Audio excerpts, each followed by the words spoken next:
Hi, Carlos. Thanks so much for joining us here at Zero In. Could you just start off by telling us a little bit about yourself and your background? Hi, Alistair, of course. First of all, thank you for having me here. It's a real honor. I'm a big fan of what you and the team are doing to advance, sustainability. So yeah, thanks for having me here. And a little bit of background about myself. So I'm actually from Spain, from a small island called Gran Canaria. And in 2015, I came to the UK because it was quite difficult to find jobs in Spain. My background is in civil engineering. That's what I studied. And I started working as a civil engineer here in the UK.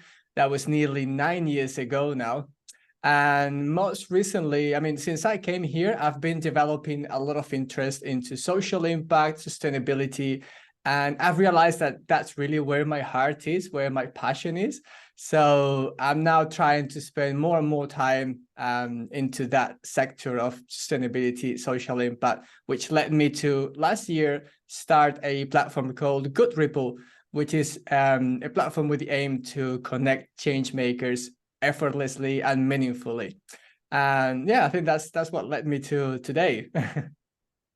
Great. And what was that first thing that really started to get you inspired to get involved in sustainability?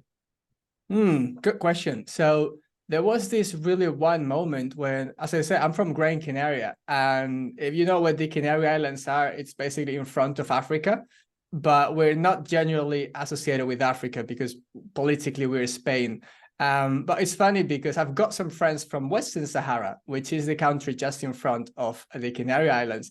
And this friend asked me to go there. So I took a flight, and it's just a 30-minute flight. It's a really, really quick one. And when I landed there, I saw a totally different world. Lots of people living in poverty with really basic opportunities in life. And suddenly that opened my eyes to realize that, I had so much just because I was lucky to be born 30 minutes away from there. And that sort of sparked something in my mind. And I realized I have to do something to make the world a better place. Up until that point, I was a very different person. My life goals were about having expensive cars and a big house and all the rest of it. And at that point, I switched. And then I said, well, my life purpose is really to help people, help the planet. So how can I do more of that going forward? That moment when I traveled there, that really made a huge impact in who I am and who I became over the years. And you said you started when you came to the UK working as a civil engineer. Then what gave you the inspiration well, what gave you the courage really to become an entrepreneur and then launch your first business? Yeah, so I think there's two things there. So one is that when I started working in the UK, I also started volunteering with a charity called Engineers Without Borders UK. And obviously, yeah, I'm an engineer, so it kind of made sense to start there. And I started organizing local events for change makers, people who were passionate about sustainability and creating a better world.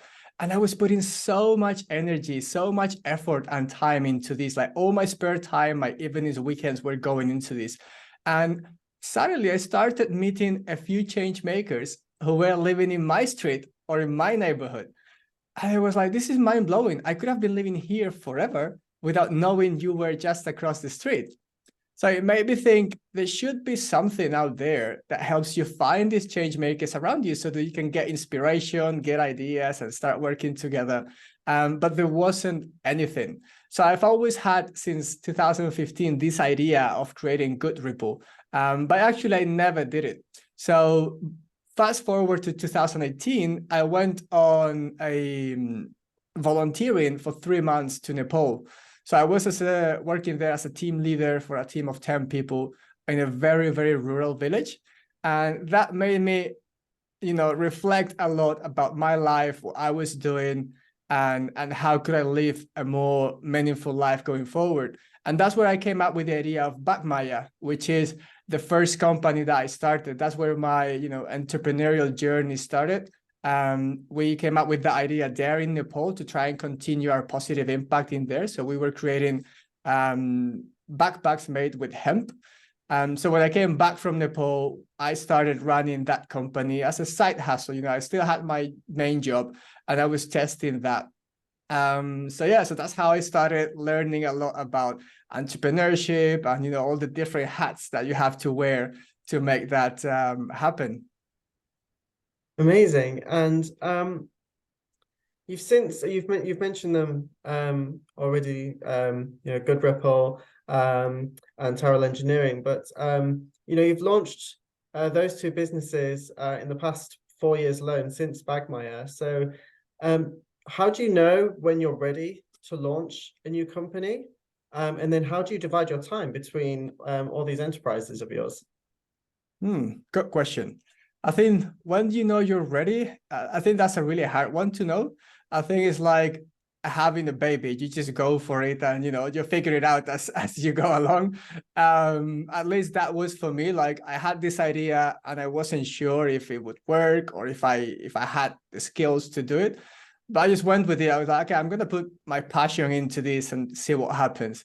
And I think, you know, as long as you have that passion, that you're really driven by that motivation, you can make it work in one way or another. Whether it's, you know, it becomes a billion company or not, that's a little bit more irrelevant, but you can make it work at whatever scale is comfortable for you. So yeah, my advice for people who are thinking about it is just go for it.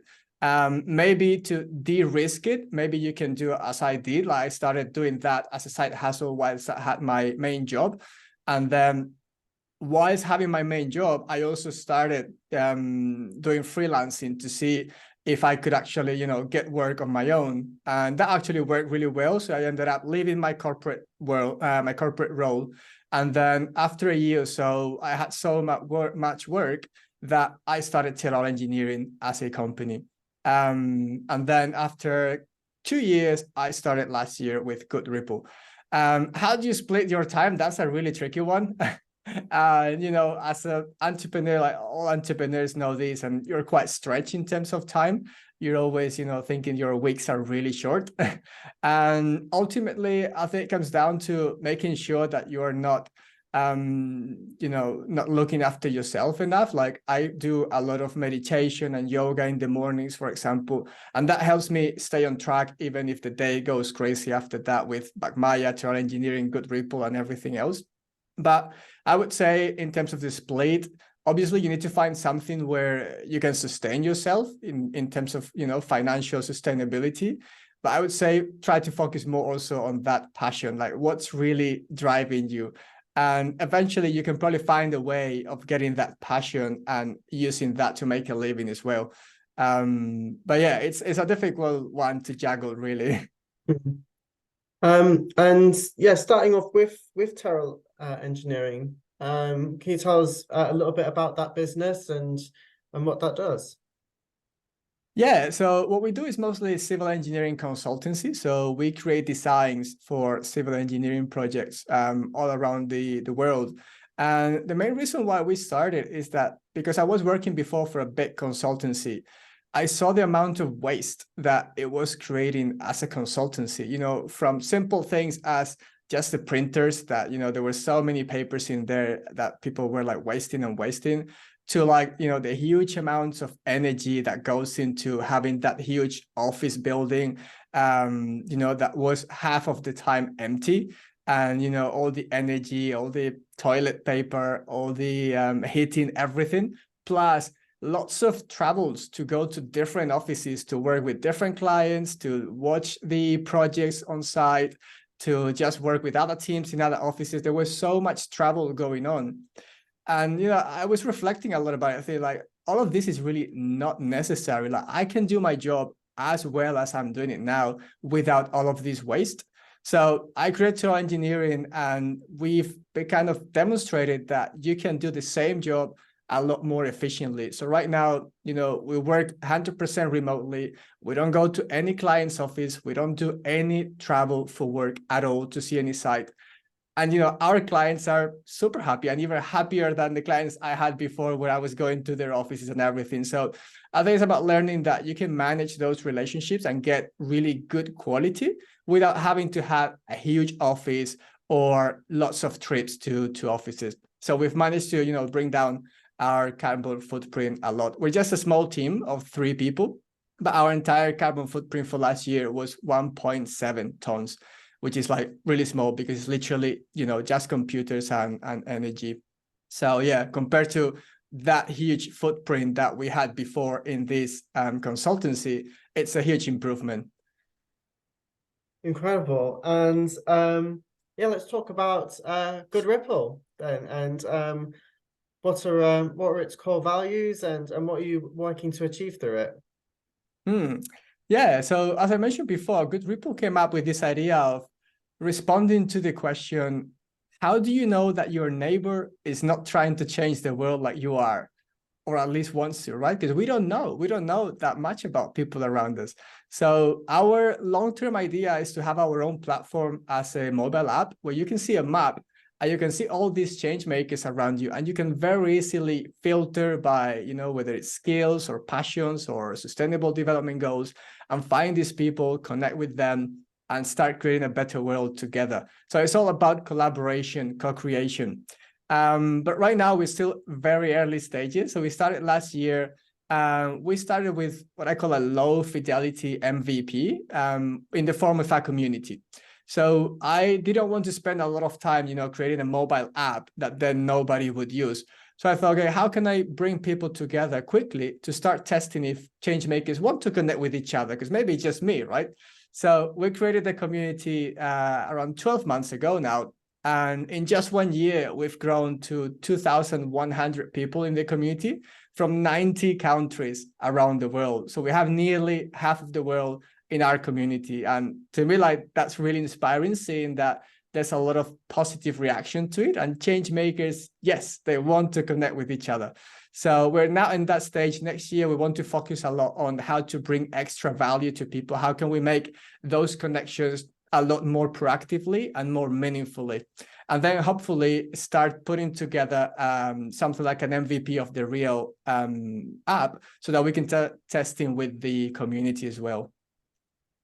And a sort of key question here is how do you define a change maker, and what does it take to become one? How do I become a change maker? Yeah, good question. Well, to me, you are a big change maker already, Alistair. So the way I define change maker is anybody, anywhere who's making this world a better place or wants to make it a better place. Because, a lot of people are out there thinking, I would love to do something, but I don't know where to start. I don't have the resources, so I'm alone. I don't have anybody around me. To me, just the intention of wanting to make the world a better place, that makes you a change maker. And I think that's a key point, because we really want to bring all of these people together and empower them to go out there and create this better world. I believe in, we really need to reach this critical mass of people to stop climate change, tackle extreme poverty, inequalities. All of these big issues require a lot of people, a lot of collaboration. So we're all about bringing all of these people together.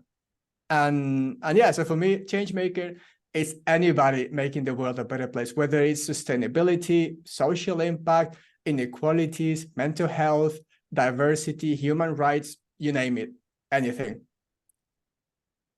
Amazing. And it's not just through your enterprises where you've been really successful, but you've got a huge following online. You've got to make a huge social impact, really big leading voice on LinkedIn, for example. And I saw you posted recently that you had gone from 0 to 20,000 followers in just 12 months alone, without talking about LinkedIn branding or copywriting. So how did you manage to go about that? What are your sort of what do you determine to be the sort of critical factors of your success? How did you achieve that? Yeah, what are the secrets of your success, Carlos? Yeah, thanks. I think, being honest, there's no secret. One thing is you have to learn the rules of the game. I think it's quite important. So before I started, I took a couple of courses on LinkedIn. I started following some of the bigger creators in there, like Justin Welch, or people like that. So I did learn a lot about, okay, these are the rules of the game if you want to, you know, play the LinkedIn game. But then I started testing my own and, you know, bringing pieces from different people, creating my own strategy. And then, you know, figuring out what works for me, because obviously I don't want to just make it all like about, you know, marketing or branding or those topics they're relatively easy to grow with those because there's lots of people with that interest. So I was thinking, yeah, maybe I start talking about sustainability, social impact, and nobody cares. But surprisingly, yes, there's a lot of people out there on LinkedIn who care about social impact, sustainability. So it wasn't actually a surprise to me because I didn't expect, you know, this success at all. But yeah, and then, you know, once you have this strategy, you know, okay, so this really works. So I know what topics to talk about, what sort of formats that I need for my posts. Once you've got all of that, it actually takes a lot of effort and time to be there. Like, I'm not gonna lie, you know, like putting all the content, it takes time. And being on LinkedIn to engage with other creators, with other posts, commenting, responding to DMs, it does take a lot of time. So, you know, you need to sort of shuffle that around to make sure that you can put that time into it. Generally, at least between half an hour, 1 hour a day, but some days can be like 2 to 3 hours. One thing that I struggle with is DMs. Sometimes, you know, if I go 2-3 days without checking my messages on LinkedIn, it can build up to like 100 or 200 messages, and I get like pretty overwhelmed with this, and then I need to go on one go with all of them and maybe spend a whole Saturday just responding to DMs. But yeah, I think the key things is, one, having a good strategy, learning from the best that they know how to work on that platform, like Justin Welch, Jasmine Alec, Easy Pryor. You know, these are people who really know how to do LinkedIn. So learn from them, then adjust the strategy to whatever your topics are, and really be on top of it, really be every day there. You know, they say if you take it as a normal job, you'll be more successful than anyone. You know, if you can spend 8 hours a day on LinkedIn, LinkedIn's going to love you because you are very active on that platform, right? But at least spending that half an hour, 1 hour a day really makes a difference. There was a time in the summer where I stopped commenting. I stopped going on LinkedIn because I was spending time with my family and with my girlfriend's family. And I saw a lot that I was still posting, but my posts were reaching no one. And it was just because I stopped commenting on other accounts, even if I had been sharing the same content, but it was just getting nowhere. So it does really make a big difference that you spend that time every day engaging with other people. And yeah, I think those are the key things. Also, optimizing your profile. Everybody that joins our community, around 90% of them come from my profile on LinkedIn. So having a well-optimized profile does make a difference as well. That's super interesting, and a lot of the things that we've been talking about, you know, how entrepreneurs can grow and advance their sustainable businesses, how they can reach greater impact, how they can become change makers in the community. A lot of this ties into a concept which you came up with recently, and something that you'll actually be talking about at our Innovation Zero 2024 event, which is the climate funnel. So I was wondering if maybe you could tease a little bit about what you'll be speaking about in 2024, about what the climate funnel is and how it can be used as a tool to communicate better and inspire people to join this community. Yes, that's something I'm really excited about that talk the next year. But yeah, basically the climate funnel, it's just taking the traditional sales or marketing funnel and applying it to climate, because the thing I see in climate change, like when we are in our bubbles of climate change, you know, you and I, we care about sustainability. We want to make this world a better place. You may fall into this trap that everybody cares, and you know, we are lots of people talking about climate change. How come we're not achieving that systemic change? But the reality is, when you go out there into real life, out of our bubbles, the large majority of people are not really engaged in these conversations. They don't talk about climate change. They're not taking actions. They maybe don't know much about it, or maybe don't have that motivation to take action.